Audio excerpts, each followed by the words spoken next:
सभी भक्तजनों को मेरा प्रणाम।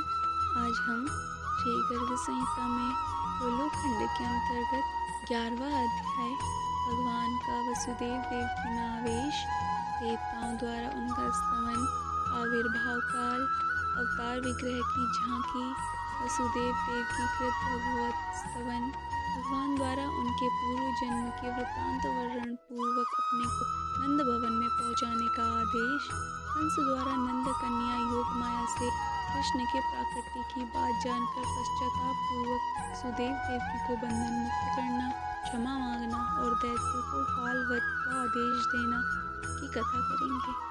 श्री नारद जी कहते हैं, मिथिलेश्वर, तदनंतर परात्पर एवं परिपूर्णतम साक्षात भगवान श्री कृष्ण पहले वसुदेव जी के मन में आविष्ट हुए।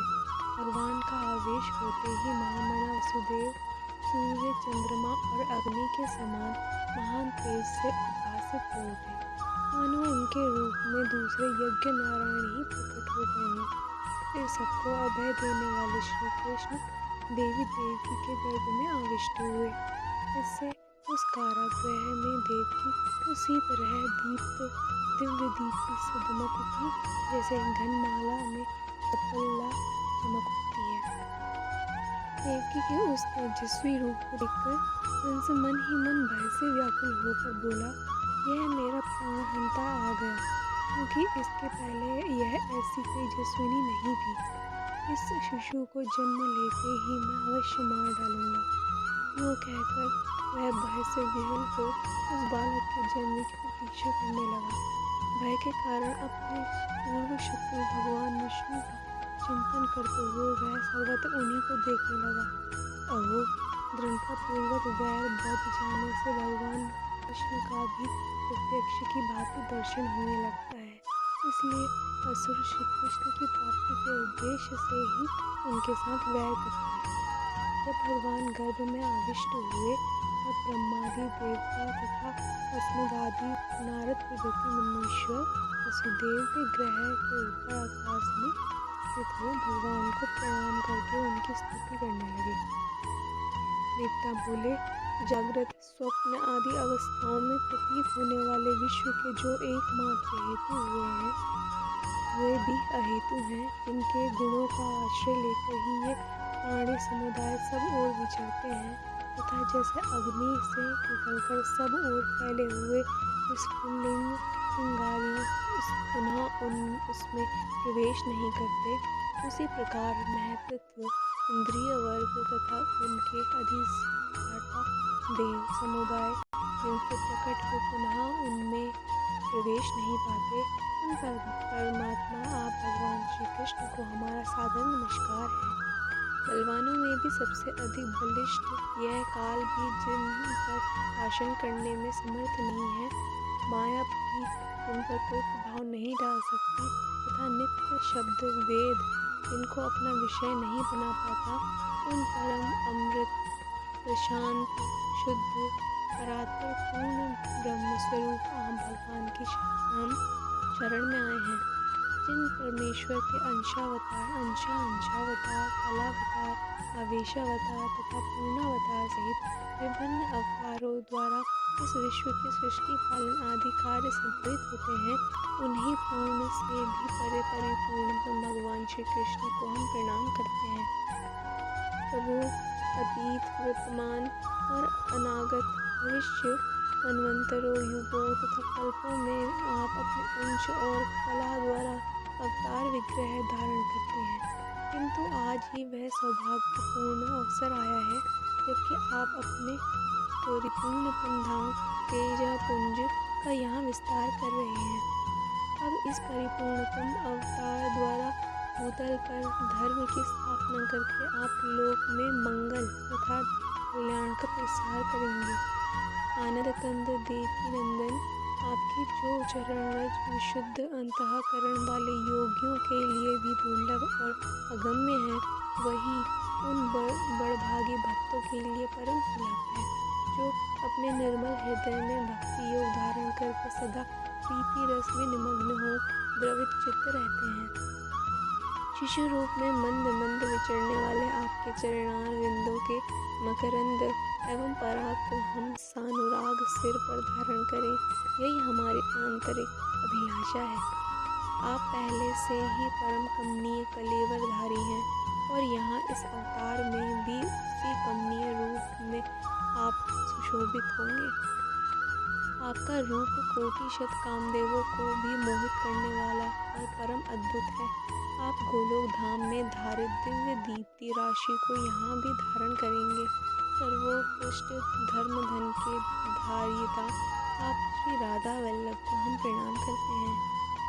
उस समय मुनियों सहित ब्रह्मा आदि सब देवता श्री हरि को नमस्कार करके उनकी महिमा का गान तथा स्वभाव की प्रशंसा करते हुए प्रसन्नता पूर्वक अपने अपने धाम को चले गए।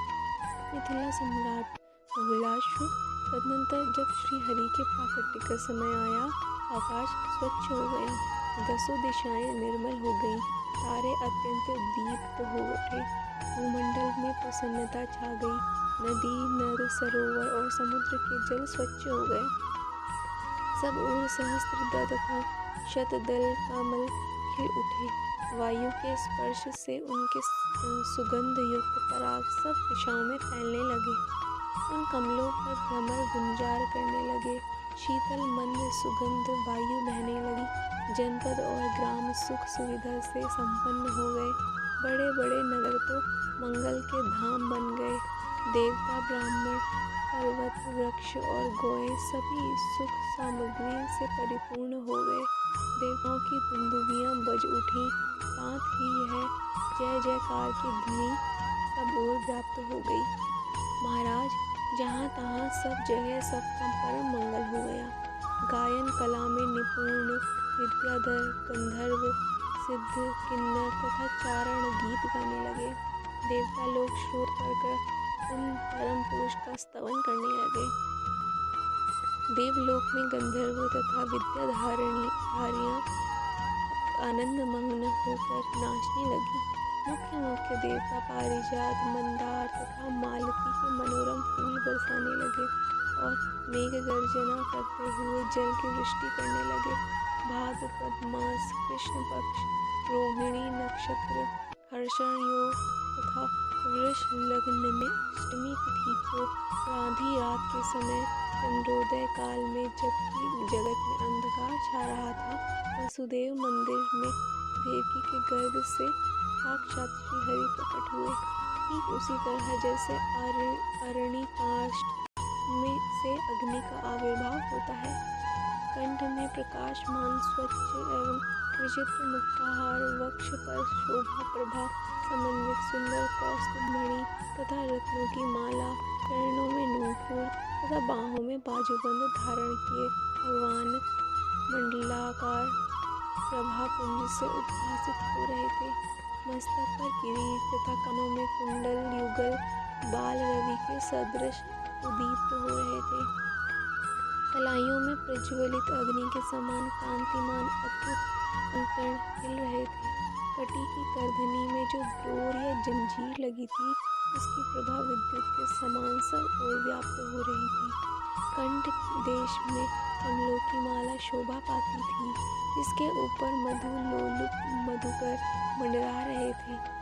उनके श्री अंगों पर जो दिव्य पीत वस्त्र था, वह नूतन अर्थात न तपाए हुए जाम्बूनद अर्थात सुवर्ण की शोभा को तिरस्कृत कर रहा था। श्याम सुंदर विग्रह पर सुशोभित वह पीतांबर विद्युद्विलास से विलसित नील मेघ के सौभाग्यपूर्ण सौंदर्य को छीने लेता था। मुख के ऊपर शिरोदेश में काले काले घुंघराले केश शोभा पाते थे। मुख चंद्र की चंचल रश्मियां वहां का संपूर्ण अंधकार दूर किए देती थी। वह परम सुंदर शुभद आनंद प्रफुल्ल इंदिवर सदृश युगल नेत्रों से सुशोभित था। उस पर विचित्र रीति से मनोहर पत्र रचना की गई थी, जिससे मंडित अभिराम मुख सदैव करोड़ों कामदेवों को मोह लेता था। वे परिपूर्णतम परात्पर भगवान मधुर ध्वनि से वेणु बजाने में तत्पर थे। ऐसे पुत्र का अवलोकन करके यदुकुल तिलक वसुदेव जी के नेत्र भगवान के जन्मोत्सव जनित आनंद से खिल उठे। फिर उन्होंने शीघ्र ही ब्राह्मणों को 1 लाख गौ दान करने का मन ही मन संकल्प लिया। सूती का कागार में प्रभु का आविर्भाव प्रत्यक्ष हो गया, इससे वसुदेव जी का सारा भय जाता रहा। वे अत्यंत विस्मित हो हाथ जोड़कर आदि अंत रहित हरि को प्रणाम करके श्रोतों द्वारा उनका स्तवन करने लगे। वसुदेव जी बोले, भगवान जो एकमात्र अद्वितीय हैं, वे ही ब्रह्म परमात्मा आप प्रकृति के सत्व आदि गुणों के कारण अनेक रूपों में प्रतीत होते हैं। आप ही संहारक, आप ही उत्पादक तथा आप ही इस जगत के पालक हैं। हे आदिदेव, हे त्रिभुवन पते परमात्मन, जैसे स्फटिक मणि और औपाधिक रंगों से नहीं होती, उसी प्रकार आप देह के वर्णों से निर्लिप्त ही रहते हैं। ऐसे आप परमेश्वर को मेरा नमस्कार है। जैसे ईंधन में आग छिपी रहती है, उसी तरह आप अव्यक्त रूप से संपूर्ण जगत में विद्यमान हैं। तथा जैसे आकाश सबके भीतर और बाहर भी रहता है, उसी प्रकार आप सबके भीतर और बाहर भी स्थित हैं। आप ही पृथ्वी की भांति इस समस्त जगत के आधार हैं, सबके साक्षी हैं तथा वायु की भांति सर्वत्र जाने की शक्ति रखते हैं। आप गौ, देवता, ब्राह्मण और अपने भक्तजनों तथा बछड़ों के पालक हैं और ऊपर भूभार का हरण करने के लिए ही मेरे घर में अवतीर्ण हुए हैं। इस भूतल पर समस्त पुरुषोत्तमों से भी उत्तम आप ही हैं।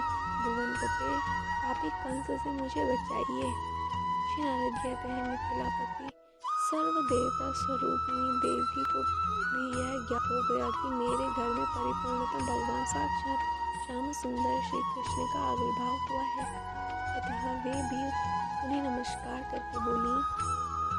देवकी ने कहा, हे सच्चिदानंद घन कृष्ण, हे अगणित ब्रह्मांड के स्वामी, हे परमेश्वर, हे गोलोक धाम मंदिर की ध्वजा, हे आदिदेव, हे परिपूर्ण रूप ईश्वर, हे परिपूर्णतम परमेश, हे प्रभु, आप पापी कंस के भय से रक्षा कीजिए। श्री नारद जी कहते हैं, राजन, पिता माता की ओर से किया गया यह स्तवन सुनकर पाप नाशन साक्षात परिपूर्णतम भगवान श्री कृष्ण मंद मंद मुस्कुराते हुए देवकी तथा वसुदेव जी से बोले। भगवान ने कहा, पूर्व सृष्टि में ये माता पतिव्रता ऋषि थी और आप प्रजापति सुतपा। आप दोनों के संतान के लिए ब्रह्मा जी की आज्ञा से अन्न और जल का त्याग करके बड़ी भारी तपस्या की थी। एक मनवंतर का समय बीत जाने पर भी प्रजा की कामना से आपकी तपस्या चलती रही। और तब मैं आप दोनों पर प्रसन्न होकर बोला, आप लोग कोई उत्तम वर मांग लो। मेरी बात सुनकर आप तत्काल बोले, प्रभु, हम दोनों को आपके समान पुत्र प्राप्त हो। उस समय तथास्तु कहकर जब मैं चला आया, तब आप दोनों दंपति अपने पुण्य कर्म के फल स्वरूप प्रजापति हुए। संसार में मेरे समान तो कोई पुत्र है ही नहीं। यह विचार कर मैं स्वयं परमेश्वर ही आपका पुत्र हुआ।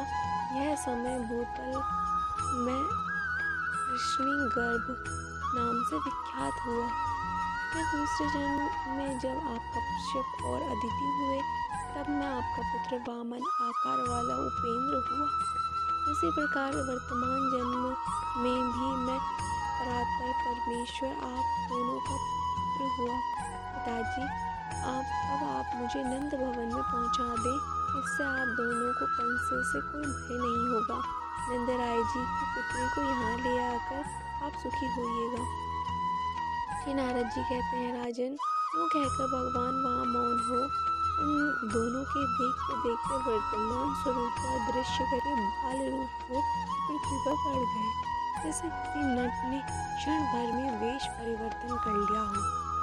शिशु को पालने में सुलाकर ज्यों ही वसुदेव जी ले जाने को उद्यत हुए, त्यों ही महावन में नंद पत्नी के गर्भ से योग माया ने स्वतः जन्म ग्रहण किया। उसी के प्रभाव से सब लोग सो गए। पहरेदार भी नींद लेने लगे। सारे दरवाजे मानो किसी ने खोल दिए। सांकल और अर्गलाएं टूट फूट गईं। श्री कृष्ण को माथे पर लिए जब वसुदेव जी गृह से बाहर निकले, उस समय उनके भीतर का अज्ञान और बाहर का अंधेरा स्वतः दूर हो गया। ठीक उसी तरह जैसे सूर्योदय होने पर अंधकार का तत्काल नाश हो जाता है। आकाश में बादल घिर आए और वे जल की वृष्टि करने लगे। तब सहस्त्र मुख वाले स्वयं प्रकाश शेषनाग अपने पनों से छत की छाया करके गिरती हुई जल की धाराओं का निर्माण करते हुए उनके पीछे पीछे चलने लगे। उस समय यमुना में जल के वेग से बहने के कारण ऊंची लहरें उठती और भंवरें पड़ रही थीं। वह सिंह और सर्प आदि जंतुओं को भी बहाए लिए जाती थी, किंतु सरिताओं में श्रेष्ठ उन कलिंद नंदिनी यमुना ने वसुदेव जी को तत्काल मार्ग दे दिया। नंदराय जी का सारा व्रज गाड़ी नींद में सो रहा था। वहां पहुंचकर वसुदेव जी ने अपने परम शिशु को यशोदा जी की सैया पर शीघ्र सुलाकर उस दिव्य कन्या को देखा। यशोदा जी की उस कन्या को गोद में लेकर वसुदेव जी पुनः अपने घर लौट आए। वे यमुना जी को पार करके पूर्ववत अपने घर में स्थित हो गए। उधर गोपी यशोदा को इतना ही ज्ञात हुआ कि उसे कोई पुत्र या पुत्री हुई है। वे प्रसव वेदना के श्रम से अत्यंत थकी होने के कारण अपनी शैया पर आनंद की नींद लेती हुई सो गई थी। इधर बालक के रोने की आवाज़ सुनकर पहरेदार राजभवन में उपस्थित हुए और जाकर वीरकंस को बालक के जन्म की सूचना दी। यह समाचार कान में पड़ते ही कंस भय से कातर हो तुरंत सूति गृह में जा पहुंचा। उस समय सती साध्वी बहन देवकी दीन की तरह रोती हुई भाई से बोली। देवकी ने कहा, भैया आप दीन दुखियों के प्रति स्नेह और दया करने वाले हैं। मैं आपकी बहन हूँ, तथापि कारागार में डाल दी गई हूँ। मेरे सभी पुत्र मार डाले गए हैं। मैं वह अभागिन माँ हूँ जिसके बेटों का वध कर दिया गया है। एकमात्र यह बेटी बची है, इसे मुझे भीख में दे दीजिए। यह स्त्री है, इसका वध करना आप जैसे वीर योग्य नहीं है। कल्याणकारी भाई, इस कल्याणी कन्या को तो मेरी गोद में दे ही दीजिए, यही आपके योग्य कार्य होगा। श्री नारद जी कहते हैं, राजन, देवकी के मुंह पर आंसू की धारा बह रही थी।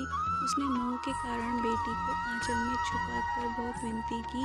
वह रोई गिड़गिड़ाई, तो भी उस दुष्ट ने बहन को डांट डपट कर उसकी गोद से वह कन्या छीन ली और वह यदुकुल का कलंक और महानीच था।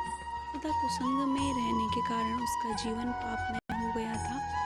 उस दुरात्मा ने अपनी बहन की बच्ची को दोनों पैर पकड़कर उसको शिला पर दे मारा। वह कन्या साक्षात योगमाया का अवतार अनंशा थी। कंस के हाथ से छूटते ही वह उछलकर आकाश में चली गई। सहस्त्र अस्त्र अशोक से जुते हुए दिव्य शतपत्र रथ पर जा बैठी। वहाँ चवर डुलाए जा रहे थे। उस शुभ्र रथ पर बैठकर वह दिव्य रूप धारण किए दृष्टिगोचर हुई। उसके 8 भुजाएं थी और सब में आयुध शोभा पा रहे थे। वह माया देवी अपने पार्षदों से परिसेवित थी। उसका तेज 100 सूर्यों के समान दिखाई देता था। उसने मेघ गर्जना तुल्य गंभीर वाणी में कहा। श्री योगमाया बोली, कंस, तुझे मारने वाले परिपूर्णतम परमात्मा साक्षात भगवान श्री कृष्ण तो कहीं और जगह अवतीर्ण हो गए हैं। इस दीन देवकी को तू व्यर्थ ही दुख दे रहा है। श्री नारद जी कहते हैं, राजन, उससे यूँ कहकर भगवती योगमाया विंध्य पर्वत पर चली गईं। वहाँ वे अनेक नामों से प्रसिद्ध हुई। योगमाया की उत्तम बात सुनकर कंस को बड़ा आश्चर्य हुआ। उसने देवकी और वसुदेव को तत्काल बंधन मुक्त कर दिया। कंस ने कहा, बहन और बहनों वसुदेव जी, मैं पापात्मा हूँ। मेरे कर्म पापमय हैं। मैं इस यदुवंश में महानीच और दुष्ट हूँ। मैं ही इस भूतल पर आप दोनों के पुत्रों का हत्यारा हूँ। आप दोनों मेरे द्वारा किए गए इस अपराध को क्षमा कर दें। मेरी बात सुने। मैं समझता हूँ यह सब काल ने किया कराया है। जैसे वायु मेघमाला को जहाँ चाहे उड़ा ले जाती है, उसी तरह काल ने मुझे भी स्वेच्छानुसार चलाया है। मैं देव वाक्य पर विश्वास कर लिया मैंने, किंतु देवता अभी असत्यवादी निकले। यह योग माया ने बताया कि तेरा शत्रु भूतल पर अवतीर्ण हो गया है, किंतु वह कहाँ उत्पन्न हुआ है मैं यह नहीं जानता। श्री नारद जी कहते हैं, राजन, यूँ कहकर कंस बहन और बहनों के चरणों में गिर पड़ा और फूट फूट कर रोने लगा। उसके मुंह पर अश्रुधारा बह चली। उसने उन दोनों के प्रति सौहार्द दिखाते हुए उनकी बड़ी सेवा की। अहो, परिपूर्णतम प्रभु श्री कृष्ण चंद्र के दया दान दक्ष कटाक्षों से भूतल पर क्या नहीं हो सकता। तदनंतर प्रातः काल दुरात्मा कंस ने प्रलंब आदि बड़े बड़े असुरों को बुलाया और योग माया ने जो कुछ कहा था उन्हें सब कुछ कह सुनाया। कंस ने कहा, मित्रों, जैसा कि योग माया ने बताया है, मेरा विनाश करने वाला शत्रु पृथ्वी पर कहीं उत्पन्न हो चुका है। अतः तुम लोग 10 दिन के भीतर उत्पन्न हुए और जिनको जन्म लिए 10 से अधिक दिन निकल गए हैं, उन समस्त बालकों को मार डालो। दैत्यों ने कहा, महाराज, जब आप द्वंद्व युद्ध में उतरे थे उस समय रणभूमि में आपके चढ़ाए हुए धनुष की टंकार सुनकर सभी देवता भाग खड़े हुए थे। फिर उन्हीं से आप भय क्यों मान रहे हैं? गौ, ब्राह्मण, साधु, देव, वेद तथा धर्म और यज्ञ आदि जो दूसरे दूसरे तत्व हैं, वे ही भगवान विष्णु के शरीर माने गए हैं। इन सबके विनाश में दैत्यों का बल ही सामर्थ्य माना जाता है। यदि महाविष्णु जो आपका शत्रु है इस पृथ्वी पर उत्पन्न हुआ है, तो उसके वध का यह उपाय है कि गौ, ब्राह्मण आदि की विशेष रूप से हिंसा का अभियान चलाया जाए। श्री नारद जी कहते हैं, जन, कंस ने दैत्यों को यह करने की आज्ञा दे दी। इस प्रकार उसका आदेश पाकर वे महान उद्भट दुष्ट दैत्य आकाश में उड़ चले और गौ, ब्राह्मण आदि को पीड़ा देने तथा नवजात बालकों की हत्या करने लगे। समुद्र पर्यंत समस्त भूमंडल में वे इच्छानुसार रूप धारण करने वाले दैत्य सर्पों और चूहों की तरह घर घर में घुसने लगे, विचरने लगे। उद्भट दैत्य तो स्वभाव से ही कुमार्गामी होते हैं, उस पर भी उन्हें कंस की ओर से प्रेरणा प्राप्त हो गई थी। एक तो बंदर, फिर वह शराब पी ले और उस पर भी उसे बिच्छू डंक मारते, तो उसकी चपलता के लिए क्या ही कहना। यदि यही दशा उन दैत्यों की भी थी, वे भूतग्रस्त हो गए थे। विदेह कुलनंदन, मैथिल नरेश, विष्णुभक्त, धर्मात्माओं में मुख्य, परम तपस्वी, प्रतापी, अंगराज, बहुलाशुजनक, भूतल पर साधु संतों की यह अवहेलना धर्म, अर्थ, काम और मोक्ष, इन चारों पुरुषार्थों का संपूर्णतया नाश कर देती है। इस प्रकार श्री गर्ग संहिता में गोलोकखंड के अंतर्गत नारद बहुलाश्व संवाद में श्री कृष्ण जन्म वृत्तांत का वर्णन नामक 11वां अध्याय पूरा हुआ। जय श्री राधे कृष्ण।